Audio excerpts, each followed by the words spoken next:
Rajasekhar hero cinema ఒకటి చేసిన, వీరభద్ర బాలకృష్ణ చాలా సినిమాలు, ఇట్లా డావెన్స్ కూడా అని పెద్ద సినిమా చేసిన, ఆల్ ఇండియా ఇట్లాంటి సినిమాలు చేసిన నాలాంటి 100 మంది డిస్ట్రిబ్యూటర్లు ఎవరు లేరు ఈరోజు తెలంగాణలో నలుగురు ఉంటారు. ఆంధ్రాలో కూడా అంతే. ఆంధ్రాలో దాదాపు ఒక 500 మంది ఉండిరి, వాళ్ళందరూ వెళ్ళిపోయినరు. ఓన్లీ వీళ్ళే 4-5. అంటే ఇండస్ట్రీని మొత్తం నాశనం చేసింది ఏంటంటే ఒక లీజు విధానం వల్లనే నాశనమైంది.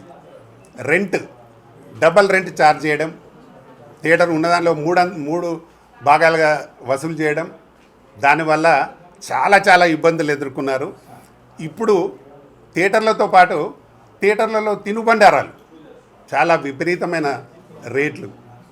ఎవరు ఒక మామూలు ఫ్యామిలీ థియేటర్కి వెళ్ళాలంటే వెళ్ళలేని పరిస్థితి. ఏఎంబి సినిమా థియేటర్కి వెళ్తే నా ఫ్యామిలీతో వెళ్తే 7,000 రూపాయలు అయినాయి నాకు. అంటే మామూలు సామాన్యమైన వ్యక్తి థియేటర్కి ఎలా వెళ్ళగలుగుతాడు? దీనికి 100% పవన్ కళ్యాణ్ గారు ఆంధ్రలో మంచి డిసిషన్ తీసుకున్నాడు. అన్ని థియేటర్స్ అన్నీ ఎక్కడ ఎన్ని అమ్ముతున్నారు, థియేటర్ విధానం ఎలా ఉంది, అవన్నీ చాలా బ్రహ్మాండంగా చేస్తున్నారు. వారికి ఈ సభాముఖంగా నేను ధన్యవాదాలు తెలుపుతా ఉన్నాను.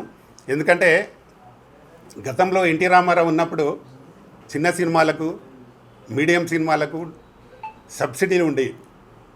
ఈరోజు అవి లేవు.